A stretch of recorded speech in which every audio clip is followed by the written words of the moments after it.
Halo teman-teman, pada pertemuan ini kita akan mempelajari kelas dan atribut. Pertama dalam membuat sebuah kelas itu ada beberapa aturan. Yang pertama, nama kelas harus sama dengan nama file. Jadi ketika teman-teman membuat sebuah kelas di dalam OOP, itu nama kelas harus sama dengan nama file. Yang kedua, nama kelas tidak boleh mengandung suatu simbol seperti misalkan tanda bintang, ya, dan lain sebagainya. Kemudian nama kelas tidak boleh mengandung spasi, enter, dan tab. Contohnya misalkan teman-teman membuat sebuah kelas dengan nama kelas mobil. Jadi jika mobilnya M-nya itu menggunakan huruf besar, maka nama file harus disesuaikan dengan nama filenya. Sama juga misalkan teman-teman membuat sebuah kelas dengan nama kelas jurusan, ya, atau teman-teman membuat sebuah kelas dengan nama jurusan sekolah, ya. Jadi jurusan sekolah ini tidak boleh dispasi, harus disambung seperti itu. Kemudian ini atributnya. Jadi apa saja atribut yang dimiliki oleh kelas mobil misalkan seperti itu. Oke, selanjutnya atribut. Jadi di dalam sebuah kelas itu terdapat atribut, ya. Jadi atribut itu merupakan data pendukung yang dimiliki oleh kelas. Nah, atribut ini dibuat seperti membuat suatu variabel. Nanti kita contohkan dan praktekkan di dalam NetBeans.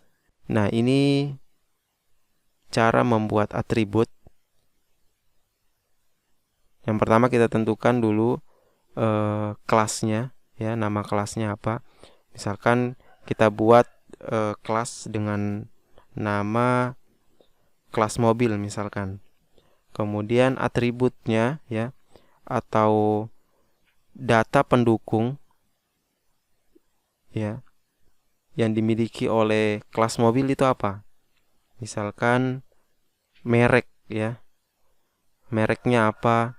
Jadi kalau misalkan merek, tipe datanya apa? String, ya. Kemudian apalagi? Data pendukung yang dimiliki oleh kelas mobil.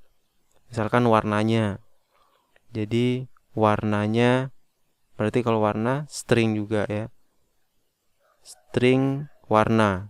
Nah, warna ini merupakan atribut yang dimiliki oleh kelas dan seterusnya. Oke, kita langsung praktekkan di aplikasi NetBeans.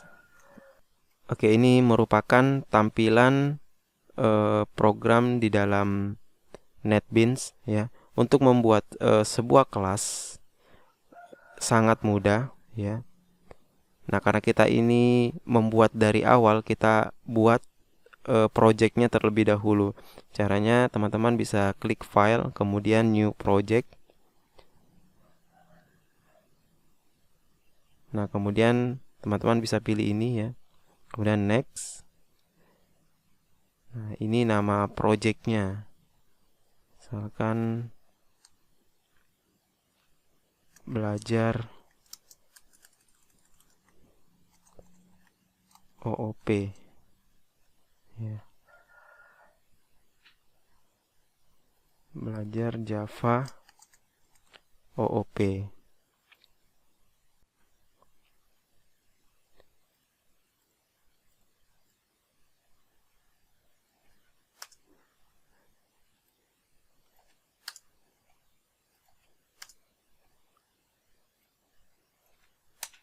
Nah, ini kita sudah membuat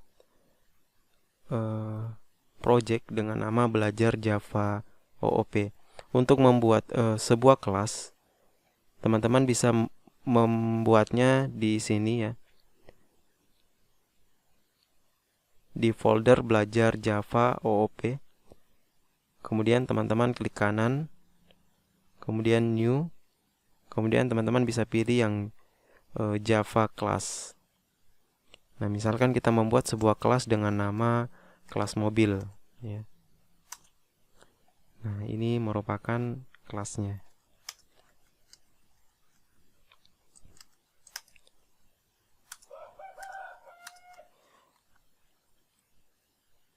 Misalkan kita buat kelas dengan nama kelas mobil. Jadi seperti yang tadi sebelumnya yang saya jelaskan. Jadi misalkan di dalam kelas itu terdapat atribut ya. Nah, atribut ini merupakan data pendukung yang dimiliki oleh kelas. Nah, kelas ini kan kita buat kelas mobil ya. Berarti data pendukung yang dimiliki kelas mobil itu apa saja? Seperti tadi yang saya jelaskan, data pendukung yang dimiliki mobil misalkan seperti mereknya ya. Nah, mereknya ini kita menggunakan, jadi penulisannya itu tipe datanya dulu, kemudian data pendukungnya apa ya. Kemudian apalagi misalkan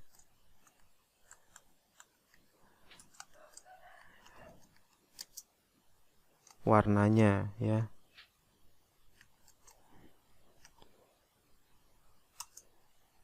Kemudian data pendukung yang dimiliki mobil misalkan harganya ya. Kemudian tahunnya. Nah, misalkan seperti ini. Jadi ini merupakan data pendukung ya yang dimiliki oleh kelas mobil. Nah, kelas ini nantinya akan dipanggil di sini ya, di belajar Java OOP. Nah, ini merupakan main class yang dimana berfungsi untuk menjalankan ya program. Nantinya kelas mobil ini kita akan panggil dan kita jalankan di dalam sebuah main class ini. Untuk cara memanggil atribut nanti akan